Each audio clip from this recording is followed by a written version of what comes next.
Vous souhaitez réagir aux positions défendues par les orateurs. Vous avez la parole. Merci, Monsieur le Président.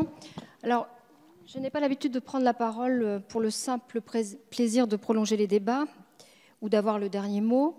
Je pense que certains des articles évoqués dans la discussion générale trouveront réponse dans l'examen des articles. Je ne répondrai donc pas point par point à toutes les interventions depuis hier soir. Cependant, vous me permettrez quelques remarques et conclusions pour cette discussion générale. Avant toute chose, et compte tenu de la présentation plutôt caricaturale de Madame Panot, je souhaite rendre hommage au travail social, à la protection sociale de l'enfance, aux acteurs que j'ai rencontrés, aux familles d'accueil, qui, avant tout, sont humaines et traitent de l'humain. Tout d'abord aussi, je voudrais remercier l'ensemble des intervenants d'avoir, me semble-t-il, unanimement reconnu que nous ne pouvions pas en rester à la situation actuelle. Pour des jeunes longtemps qualifiés d'invisibles, cette reconnaissance par notre Assemblée est essentielle. Je souscris totalement à l'affirmation de Stéphane Viry. Il n'y a pas lieu à controverse partisane, mais quelques pics, quelques réserves, quelques points de vigilance, malgré tout, ont été annoncés. Je constate d'ailleurs qu'il n'y a pas eu vraiment, jusqu'à maintenant, de telles controverses. Je remercie donc pour ce large soutien depuis hier soir. Deuxièmement, je voudrais dissiper quelques malentendus, quelques inquiétudes, en particulier autour de la rédaction de l'article 1er. J'ai présenté hier cet amendement devant la Commission pour en expliquer la genèse et la portée et m'assurer de son accord avant de le déposer. Tous les groupes n'étaient malheureusement pas représentés, d'où certaines interrogations auxquelles, bien sûr, je vais répondre. Premièrement, le dispositif est obligatoire à la demande du jeune. C'est à leur demande que j'ai spécifié à la demande du jeune d'ailleurs. Certains d'entre vous ont tiqué sur cette précision. C'est déjà le cas aujourd'hui d'ailleurs, je vous le rappelle, pour le contrat jeune majeur qui ne s'opère que lorsque le jeune majeur a déposé un courrier. Par ailleurs, c'est une évidence.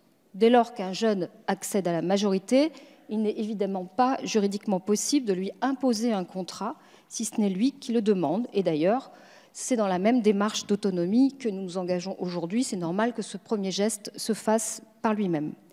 Il n'empêche que le dispositif est obligatoire. Je le répète et je continuerai inlassablement de le faire.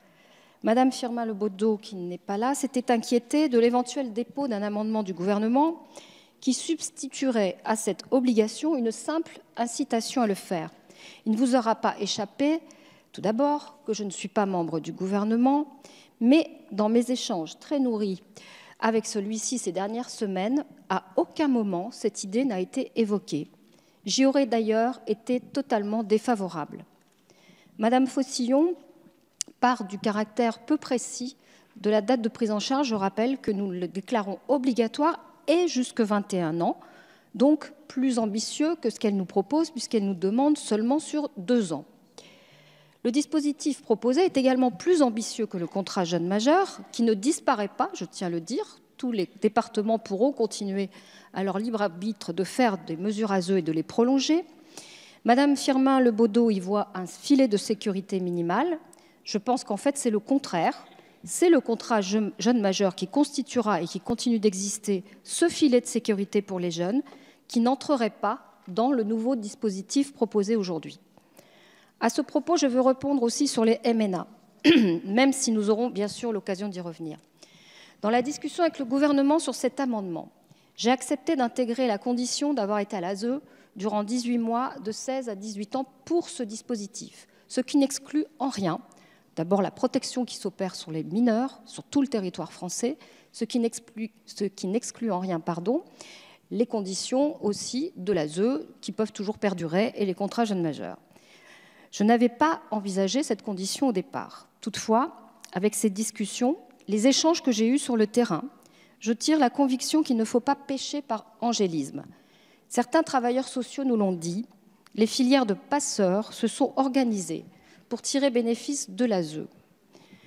C'est un sujet que je veux traiter d'une manière plus globale au travers de la mission que je mène, parce qu'il est toujours bien de constater ce genre de choses, mais j'aimerais qu'on voit aussi le dégât occasionné lorsqu'ils n'ont pas leur titre de séjour après. Et j'aimerais qu'on n'écarte pas de ces sujets le drame qui se vit actuellement. Donc nous regarderons tout ça de manière globale à travers la mission et la mission de la protection de l'enfance aussi, je suppose. Il faudra bien sûr, Monsieur le Ministre, veiller à ce que cette condition n'écarte pas du dispositif des jeunes qui auraient eu légitimement droit à cette mesure. Faire de la politique, c'est faire des choix. Ils peuvent être critiqués, ils peuvent être contestés. J'ai fait les miens. Non seulement je les assume, mais je les revendique. Le premier est d'avoir voulu que notre Assemblée s'empare de ce sujet, de la question des sorties des jeunes majeurs de l'ASE, ce qui n'avait pas été fait. J'ai commencé à travailler sur cette proposition de loi en début de l'an dernier. J'en avais terminé la rédaction quand le rapport du CESE est venu conforter les conclusions des échanges que j'avais eus avec les différents acteurs. Je ne trahis aucun secret en disant que j'ai un peu imposé son inscription à l'ordre du jour de nos travaux avant qu'il ne s'impose lui-même progressivement dans les priorités du gouvernement. Le deuxième est d'avoir choisi par pragmatisme de traiter l'urgence sociale que constituaient les sorties sèches de l'ASE, selon l'expression de Gisèle Biémouret, de mettre fin au gâchis que nombre d'entre vous ont dénoncé. Le texte est-il trop tardif, insuffisant, en ce qu'il ne réglerait pas toute la question de la protection de l'enfance? Peut-être, sûrement. Mon choix était celui d'un texte qui pourrait être mis en œuvre très rapidement. Je me réjouis que la stratégie gouvernementale des travaux aussi de la mission rapportée par Perrine Goulet ou les initiatives évoquées par les différents groupes envisagent d'aller plus loin dans la protection de l'enfance. Je crois qu'il est important de poser avec cette proposition de loi les premières pierres. Tout aussi important, il ne s'agit pas de se donner bonne conscience. Il faut des mesures applicables. J'ai entendu la défense de la loi de 2016. Je constate qu'elle n'a pas été appliquée. Je ne voulais pas d'un nouveau texte pour rien. Depuis près d'un an, j'ai réfléchi, concerté, moi aussi, sur le texte adopté par notre commission. En découle le troisième choix que j'ai fait, celui de proposer la modification de l'article 1er du texte adopté par notre commission. Madame Firmin-Lebaudot évoquait hier l'amendement du gouvernement réécrivant l'article 1er. Soyons clairs, on reproche parfois aux majorités successives de porter des PPL ou des amendements écrits par le gouvernement, d'en être le fauné. Dans le cas présent, c'est le contraire. L'amendement du gouvernement ne fait que reprendre à ma demande pour tourner l'irrecevabilité au titre de l'article 40.